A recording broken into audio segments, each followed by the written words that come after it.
Queridos hermanos, iniciamos nuestra jornada en el día de hoy. Estamos hablando y estamos leyendo y estamos compartiendo, estamos reflexionando desde el Éxodo capítulo 3, 13 al 20. Yo soy, me envía a ustedes el nombre Yahvé, el Dios, nuestro Dios, el ser, estar verdaderamente presente, pasado y futuro.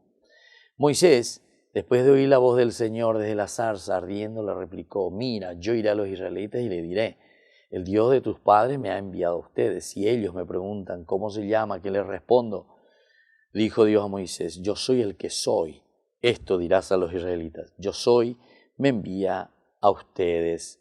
Dios añadió a Moisés: esto dirás a los israelitas: el Señor, Dios de tus padres, Dios de Abraham, Dios de Isaac, de Jacob, me envía a ustedes. Este es mi monte, para siempre,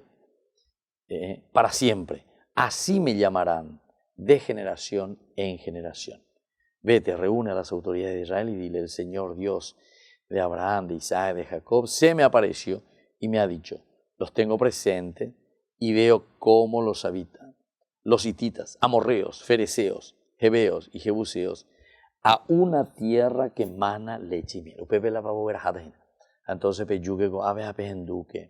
por eso dice: yo soy, o sea, Yahvé, quien les envía a ustedes. Queridos hermanos, para nuestra misión se dan cuenta que se necesita todo un proceso primero. Ñandere no ñande yara en primer lugar. Oye, ñande ñande yara, yo soy, o sea, Yahvé es el Dios de tus padres. Pero cuando entonces ñande yay cuarireja yay cuapona más va ñande yara, cuando ñande yay putasota yay pajaña yaguatata gendie. Amba él y ñande yara ume ñande la pichacuera benguaná yay pamba ello. El que te sacó de Egipto, qué lindo esta es.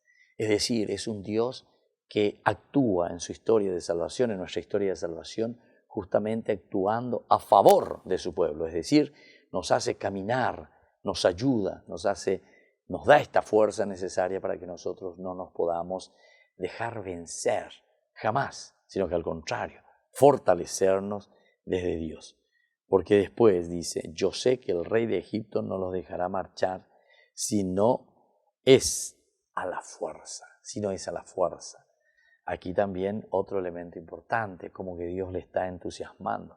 Pero esa fuerza, tal vez aquí podemos entender una fuerza militar, pero yo diría es la fuerza de la convicción de nuestra vida cristiana. Nosotros vamos a poder caminar y convencer a tantas otras personas en la medida en que nosotros tenemos esa fuerza espiritual, tenemos esa gracia de Dios para que nosotros podamos hacer el bien a los demás. La bendición de Dios descienda sobre ustedes, el Padre y el Hijo y el Espíritu Santo. Amén.